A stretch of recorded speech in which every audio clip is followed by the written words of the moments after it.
명절 기간에도 이동하는 인구의 수가 대략 3,700만이 된다고 합니다. 뭐 오고 가는 수를 다 합한 거겠죠.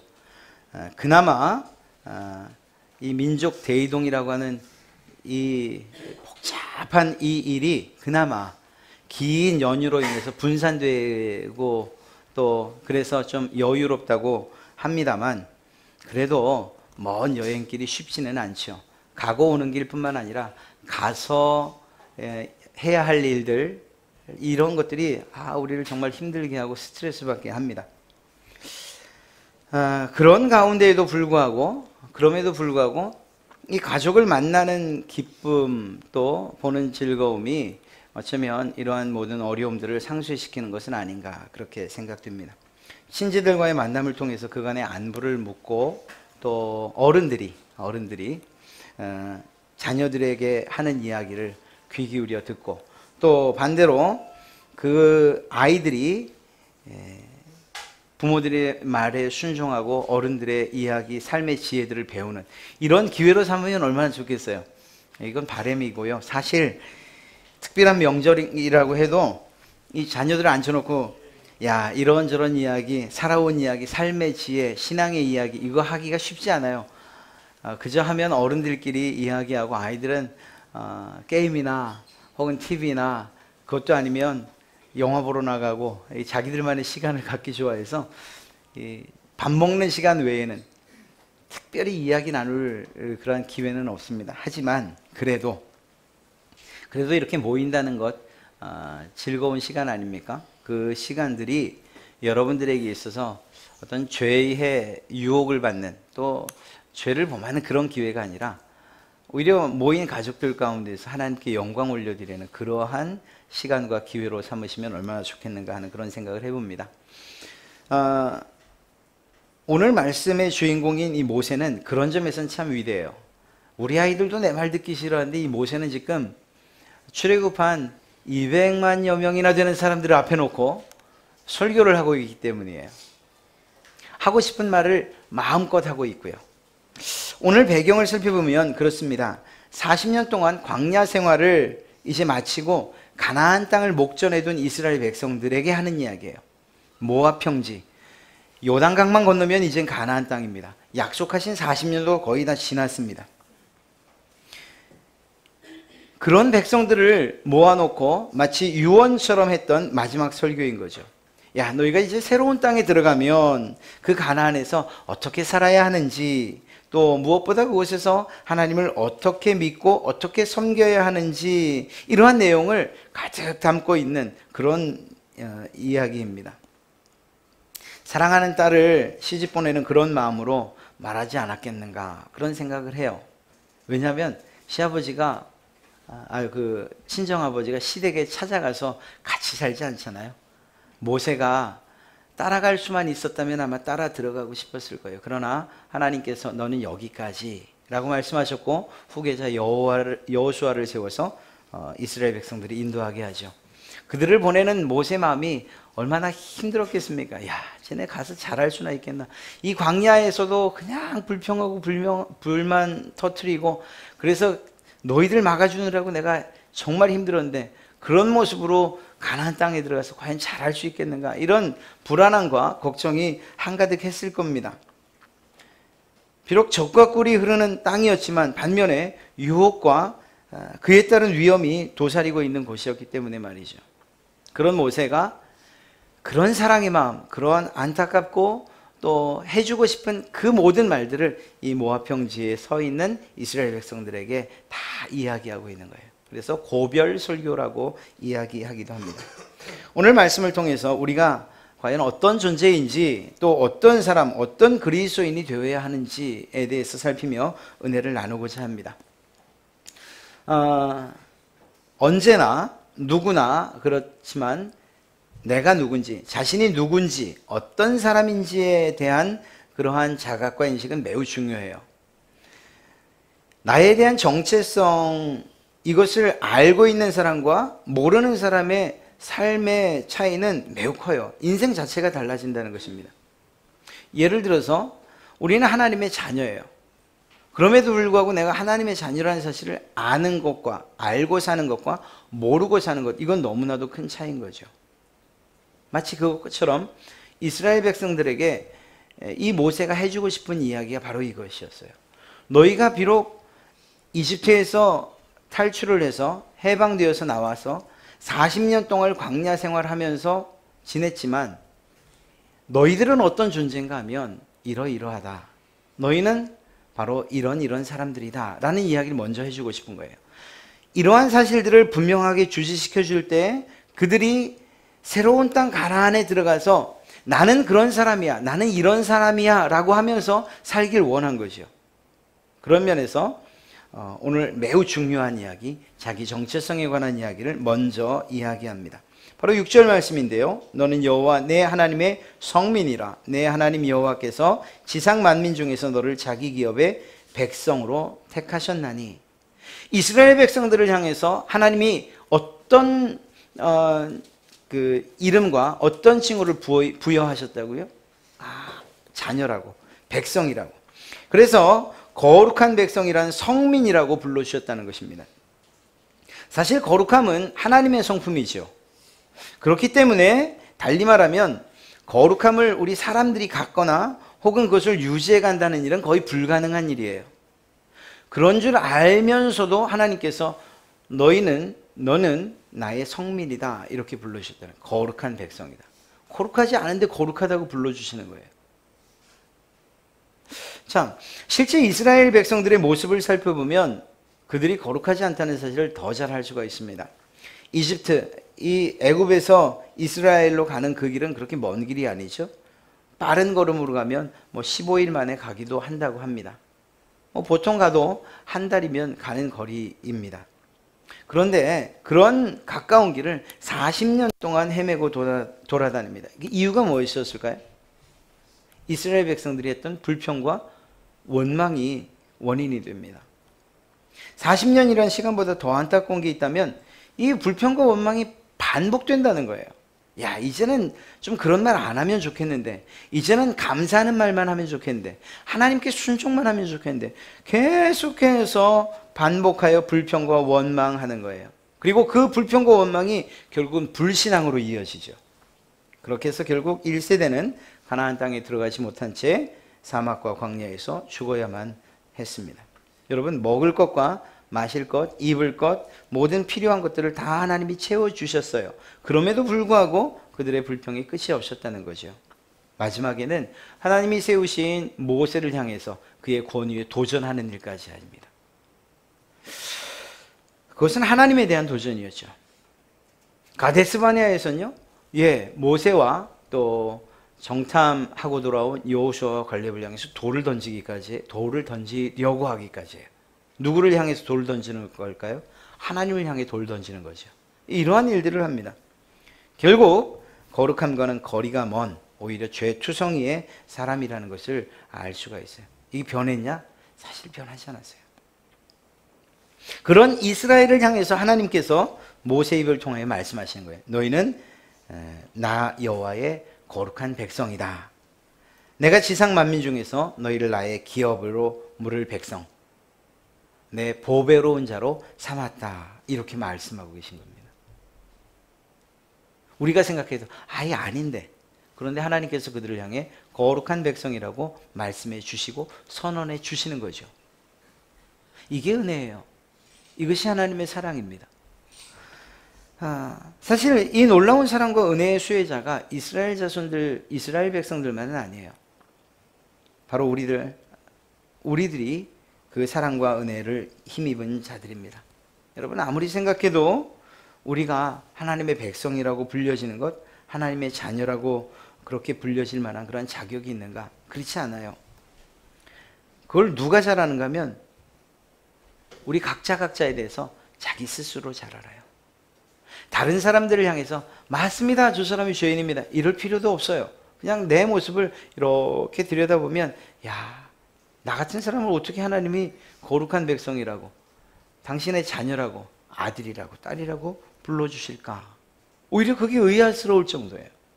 그것이 우리의 모습입니다.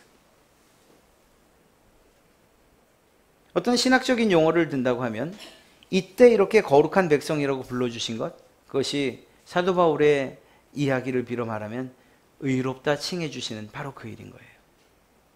우린 전혀 의롭지 않은데 여전히 오늘도 또 어쩌면 내일도 죄를 지을지 모르는 그런 자들인데, 그럼에도 불구하고 우리를 향해서 하나님께서 우리를 의롭다고 불러주시는 거죠. 칭해 주시는 거예요. 법적으로 그렇게 인정해 주시는 거예요. 이것이 하나님의 사랑인 것입니다. 조건이 있었어요. 그냥 아무 조건 없이가 아니었습니다. 예수 그리스도가 우리의 죄를 대신해서 죽으시고 그 죽으신 예수 그리스도를 믿는 그 믿음을 보시고 우리를 의롭다고 칭해 주시마 하신 거예요. 그리고 우리는 그 믿음을 가지고 있는 자들이고요. 사랑하는 성도 여러분, 다시 말씀드리지만 우리가 하나님의 백성 혹은 자녀 되기 위해서 어떤 일을 해야 되느냐? 해야 된다고 할 때 그 일조차 할 능력이 없는 사람들입니다. 이거 우리가 잘 아는 일이에요. 오히려 우리가 잘하는 일들을 이야기하라고 하면 우린 너무 약해서 죄의 유혹을 받기 쉬워요. 유혹에 넘어지기도 쉬워요. 그래서 죄 짓는 것도 잘해요. 심각할 땐 말입니다, 하나님과 원수된 것, 이거 아주 잘해요. 이런 것들이 우리가 할 수 있는 것들입니다. 거룩해지는 것, 내가 이제 거룩하게 살겠습니다. 말 좀 거룩하게 한번 해보겠습니다. 모양 좀 한번 거룩하게 한번 하고 살아보겠습니다. 이것만으로 우리가 거룩하게 될 수 있는 사람들이 아니라는 거예요. 우리가 취득한 거룩은, 우리가 취득한 의로움은 우리 편에서 주어진 것이 아니고 하나님의 은혜요 선물이라는 사실이에요. 이것이 이스라엘 백성들을 향해서 너희가 성민이다, 나의 보배로운 자다 라고 불러주신 그 하나님의 사랑이 우리에게도 그대로 이렇게 적용되고 있는 것입니다. 여러분들 향해서 주님이 말씀하시죠. 너는 이제 의로운 자다. 사랑하는 성도 여러분, 우리를 향해 의롭다고 거룩한 나의 백성이라고 불러주시는 것, 이것이 하나님의 은혜요 또한 사랑인 줄로 믿습니다. 그 사랑과 그 은혜에 감격해서 오늘 우리가 무엇을 하고 있어요? 예배하고 있잖아요. 예배하는 것. 예배하는 것, 하나님의 자녀들, 하나님의 백성들만이 할 수 있는 특별한 권리인 줄로 믿습니다. 예. 우리의 모습을 기억해 보세요. 고향에서 아무리 반가운 친구를 만나고 또 친지를 만난다고 해도 하나님의 자녀라는 우리의 정체성을 기억한다면 분명히 죄와 관계된 어떤 행동들이 우리를 유혹할 때에 그러한 유혹으로부터 능히 이겨낼 힘이 생길 줄로 믿습니다. 우리가 어떤 사람인지 기억한다면, 내가 하나님의 백성이었지, 내가 하나님의 자녀였지, 하나님께서 나를 의롭다고 칭해 주셨지 라고 하는 우리의 정체성을 우리가 스스로 자각하고 인식하고, 그리고 그러한 모든 죄와 싸워 이기려고 우리의 전 인격, 생각과 마음과 의지를 사용할 때 하나님께서 우리를 도우셔서 그 모든 일들과 그 모든 죄로부터, 그 유혹으로부터 능히 이기게 하실 줄로 믿습니다. 이스라엘 백성들, 그들이 가야 하는 그곳이 너무나 힘든 곳이었거든요. 너무나 죄의 유혹을 받기 쉬운 곳이었고, 그냥 자칫 정신 놓으면 그러면 하나님과 멀어져 있는 그러한 곳이었거든요. 그러한 곳에서 너는 내 백성이라고 하는 이 사실을 인지시키는 것은 매우 중요한 일이었습니다. 그걸 늘 잊지 않고 살아갔어야만 해요. 안타깝게도 그 사실들을 잊어버린 채, 스스로 자발적으로 잊어버린 채 살아서 그것이 문제가 됐던 것이죠.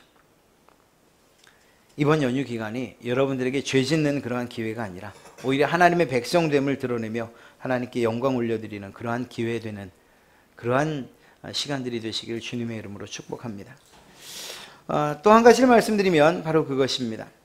하나님께서 이스라엘 백성들을 구원하신 이유를 한번 살펴볼 필요가 있어요. 도대체 왜 구원하셨을까? 성경엔 그것을 분명하게 이야기하고 있습니다. 내가 너희를 구원한 이유는 신명기 7장 8절 말씀인데요, 여호와께서 다만 너희를 사랑하심으로 말미암아, 하나님께서 우리를 사랑하시기 때문에, 이스라엘 백성들을 사랑하셨기 때문에 구원하셨다, 이렇게 아주 단도직입적으로 말씀하고 계십니다. 사랑할 만한 조건 없지만 사랑한다는 거예요. 아무리 속을 썩여도 내 자식이니까 사랑하겠다 하는 하나님의 의지가 담겨 있는 거예요. 그래서 이러한 하나님의 뜻에 대해서 우리가 아무 말 할 이유도 필요도 없어요. 하나님이 사랑해서 이스라엘 백성들을 구원하셨던 것처럼 나 또한 구원하셨구나. 은혜를 누리면 돼요. 그런데 이것만큼 못지않게 중요한 이유가 또 한 가지 있다는 것입니다. 그 뒤에 이야기를 읽으면 또는 너희의 조상들에게 하신 맹세를 지키려 하심으로 말미암아 자기의 권능의 손으로 너희를 인도하여 내시되 너희를 그 종되었던 집에서 애굽 왕 바로의 손에서 속량하셨나니. 여러분, 너희의 조상들에게 하신 맹세를 지키시려고. 하나님을 이야기할 때에 그분의 특징 가운데 하나, 언약의 하나님. 다른 말로 하면 약속 정말 잘 지켜주시는 하나님, 그 약속을 잊지 아니하시는 하나님, 이렇게 이야기할 수 있어요. 여러분, 하나님께서 이스라엘 백성들을 노예로 살던 이집트에서 압제자 바로의 손에서 구원해내셨어요. 이 구원해내신 이유가 사랑하시기 때문이기도 하지만 그 이전에 지금 노예로 있는 이 사람들에 대한 사랑, 그 이전에 그의 조상들과 했던 약속들이 있었다는 것입니다. 너희 조상들에게 하신 맹세를 지키려 하심으로. 그런 점에서 이스라엘 백성들은 참 행복한 사람들인 거예요. 아브라함과 이삭과 야곱 같은 믿음의 조상을 뒀으니까 말입니다. 그들을 향해서 내가 너를 큰 민족 삼겠다, 나라 삼겠다, 너는 행복자다 라고 말씀하셨던 그 하나님의 약속이 시간을 흘러서 지금 가나안 땅을 앞둔 이스라엘 백성들에게 쏟아져 내리고 있는 것입니다. 그 약속이 실현되고 있는 거예요. 주님께서 우리를 구원하시겠다 약속하셨어요. 그리고 그 약속을 신실하게 이행해 주셨습니다. 이러한 주님께서 우리와 맺으신 약속 이외에도 여러분들의 조상과 혹시 맺으신 약속이 있습니까? 여러분들의 아버지, 어머니 혹은 할아버지, 또 할머니, 그 이전의 어른들, 여러분에게 이러한 믿음의 조상들이 있으십니까? 만약 있다면 이 시간 우리는 감사해야 돼요. 우리에게 신앙과 믿음의 조상을 주시고 그들로 인하여서 하나님의 은혜와 축복 가운데 거하게 해주셨으니 이 얼마나 감사한 일인가. 제게도 그런 조상이 있어요. 이북에서 피난길, 그 어렵고 힘든 그 피난을 내려오셨어요. 이유는 단 한 가지였어요. 예수 믿겠다는 신앙의 자유를 찾아서 말입니다. 하나님께서 그 할아버지 할머니에게 은혜를 베푸시고 또 그의 아들을 목사로 삼으시고 또 그의 손자를 또 목사로 삼으시고. 아니, 목사라는 그런 직분이 중요한 건 아니에요. 그 신앙이 유지되게끔 그렇게 하나님이 은혜를 베푸셨다는 거예요. 더 정확하게 말하면 하나님께서 나의 그 사랑하는 조상 그분들에게 먼저 나타나셔서 약속해 주신 그 약속을 지금 신실히 이루어가고 계신다는 거예요. 이것이 감사한 것입니다. 그 약속을 제가 신실하게 믿기 때문에, 그리고 또 그 약속이 저뿐만 아니라 나의 또 후손들에게 이루어져 갈 것을 믿기 때문에 얼마나 감사한지 알 수가 없습니다. 우리를 거룩한 백성 삼으시고 아들, 딸로 삼으신 그 하나님의 그 사랑, 그 은혜, 그리고 그것을 약속해 주신 것. 여러분, 그렇다고 해서 난 그런 조상이 없는데 내가 처음인데 걱정하지 마세요. 오히려 기뻐하셔야 되는 건 아니겠어요? 위로부터 오는 그러한 약속의 은혜를 우리가 누리진 못하지만 약속의 조상이 되는 거잖아요. 약속의 아버지가 되고 어머니가 되고 약속의 할아버지 할머니가 되는 거잖아요. 그 일을 통해서 여러분들의 가문과 여러분들의 후손들이 하나님이 주시는 은혜와 복을 받아 누릴 수 있다. 이 얼마나 감사하고 감격스러운 일입니까? 그렇게 생각한다면 이 약속을 하시고 그 약속을 신실하게 이루시는 그 하나님을 우리는 찬송할 수밖에 없는 거예요. 우리에게 주신 그러한 약속, 우리의 선조들에게 주셨던 그 약속을 신실히 이루시는 그 하나님을 온전히 찬양합니다. 그리고 또 그분께 감사하며 나가는 우리 모두가 되기를 주님의 이름으로 축복합니다. 마지막으로 하나님의 이러한 놀라운 능력, 이 능력으로 우리를 친히 구원하여 주셨어요. 그리고 그들이 이제 너는 어떤 사람이다. 그리고 네가 그렇게 구원받은 것, 이집트로 구원받은 것은 사랑하고 또한 너희 조상과 있던 약속 때문이다. 그 다음에 무슨 일이 일어날까요? 그러니까 이제 들어가서 가나안 땅에서 잘 먹고 잘 살아라. 이렇게 말씀하시는 거죠. 단 죄짓지 말고 라고 하신 것이 하나님의 뜻이에요. 자, 이렇게 하나님께서 자녀 삼으시고 하나님의 사랑과 그 약속을 온전히 이행하여 주신 그 백성들이 이제 새로운 땅 가나안, 하나님께서 주신 그 땅에 들어가서 어떻게 살아야 하는가 하는 문제, 이것만이 남은 거예요. 하나님께서 그 땅으로 들여보내시며 이제 너희 마음껏 원하는 대로 살아라, 이렇게 말씀하고 계시지 않다는 겁니다. 너는 내 백성이라고 말씀하실 때에 하나님 백성으로서의 정체성을, 자녀로서의 정체성을 주셨다는 것, 그 권리를 주셨다는 것은 결국은 그 권리에 합당한 의무와 책임 또한 주셨다는 것을 이야기하는 거예요. 그리고 이 사실에 대해서 모세는 분명하고 정확하게 이야기하고 있습니다. 이제 하나님의 백성 되느냐? 그 백성됨을 유지하면서 살아가기 위해서는, 그 가나안에서 살아가기 위해서는 이렇게 살아야 된다라고 이야기하시는 것이죠. 그리고 그 내용은 사실 오늘 말씀뿐만 아니라 신명기 전체에 담겨 있는 내용이에요. 하나님께서 원하시는 명령과 규례와 법도 그게 무엇일까? 그것은 사실 단 한 가지입니다. 하나님께서 가장 미워하시고 또 싫어하시는 그런 죄와 단절하여 사는 것. 앞서 말한 대로 한다면 거룩한 백성이라고 이름 붙여줬으니까 그 이름처럼 걸맞게 살아가는 것, 이것을 하나님이 원하시는 것입니다. 신명기 7장 2절 오늘 읽었던 말씀을 보면 내 하나님 여호와께서 그들을 내게 넘겨 내게 치게 하시리니 라고 말씀하고 있습니다. 그런데 이 말씀을 보면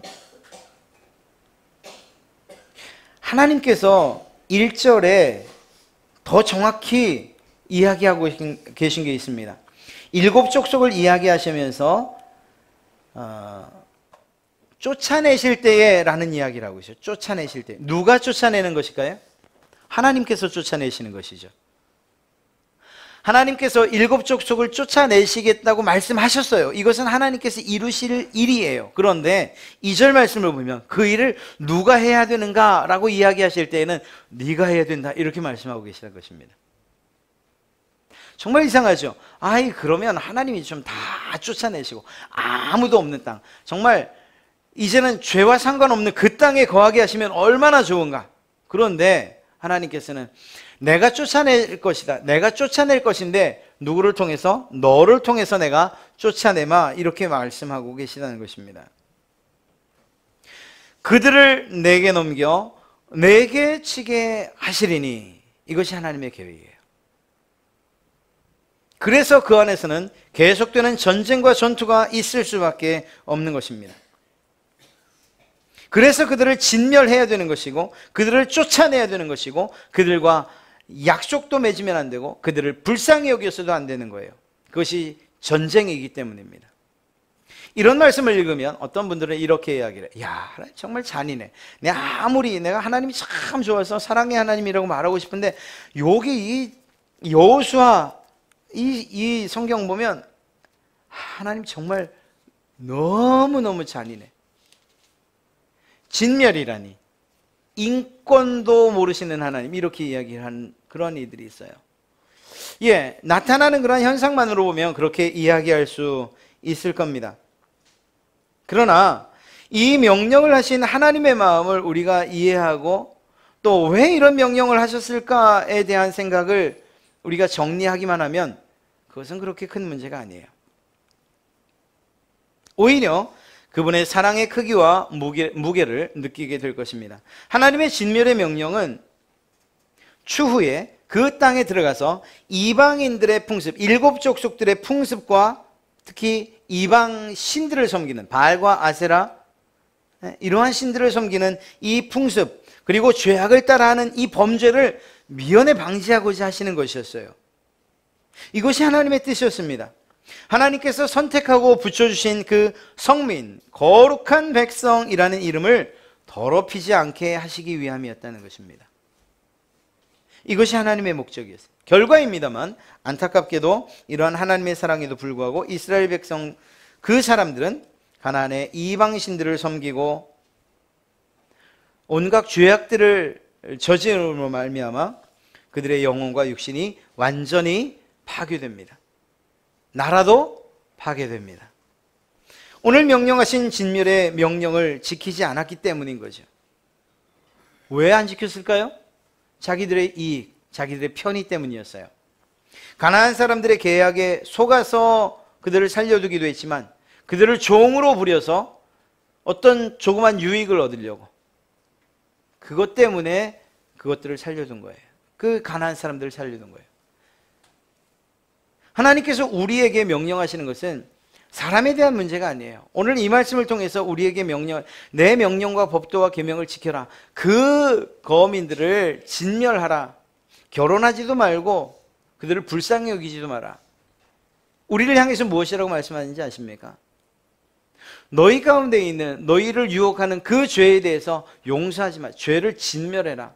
죄 불쌍히 여기지 마라. 그 죄로 인해서 얻는 달콤함들 그것들 바라보고 죄 짓지 말아라고 말씀하시는 거예요.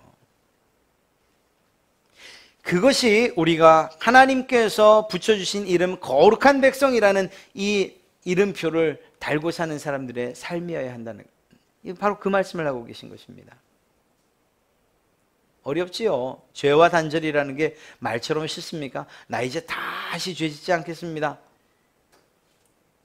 어쩌면 그렇게 고백하는 순간에도 우리 마음 가운데선 또 다른 죄악들이 스물스물 기어 올라오는지 몰라요. 죄의 그 끈질김은 우리가 이길 수 없어요. 하나님께서 도우실 때 가능한 일인 줄로 믿습니다. 이러한 사실들을 알고 결국은 하나님의 말씀에 순종하여 그분의 뜻에 따라 살아가는 방법 외에는 우리의 거룩함을 유지할 방법이 없다라는 것입니다. 하나님의 말씀, 우리가 다 살펴보지 않았지만 하나님께서 하고 계신 그 명령들과 그 계명과 그 규례와 법도를 지키는 것, 이것이 하나님의 백성들의 삶인 줄로 믿습니다. 이렇게 할 때 첫째, 당대에 우리가 유익이 있어요. 하나님의 말씀에 순종할 때 하나님께서 여러분들에게 복을 주시는 것, 그것 확실합니다. 하나님께서 주시는 복을 받아 누리십시오. 뿐만 아니라 여러분들의 후손들에게도 여러분들의 아들, 딸들, 또 그들의 아들, 딸, 손자, 손녀, 그 아래 많은 이들에게도 여러분들의 가문에 하나님께서 말씀에 순종하는 자에게 주시는 그러한 은혜와 복을 풍성하게 넘치도록 주실 줄로 믿습니다. 여러분, 예수님을 믿는 것, 그분의 인도와 보호하심 안에 거하는 것, 이것이 얼마나 큰 은혜와 복입니까? 여러분의 가정과 가문이 후손의 후손까지 하나님의 축복 안에 거하는가? 아니면 그 은혜와 축복과 상관없는 삶을 사는가? 이것은 바로 지금 여러분들에게 달려있다 해도 틀리지 않은 거예요. 지금까지 저는 저의 어른들, 우리 아버지, 어머니, 또 우리 할아버지, 할머니 덕에 지금 이렇게 잘 살았어요.